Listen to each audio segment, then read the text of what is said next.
এটা আমি কিটা করেছি? মায়া বলেছে অনেক চিনি দিয়ে অনেক মিষ্টি দিয়ে চা করে দিতে, একটু হইছে না।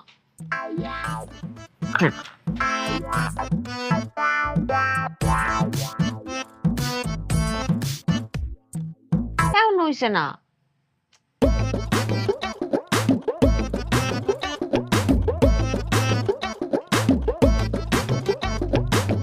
আমার মুখেই মনে সমস্যা, গর্ভবতী তো, আমার টক মিষ্টি কিচ্ছা লাগে না। আর চিনি দিয়াম না, চিনির মধ্যে চা ডালাম।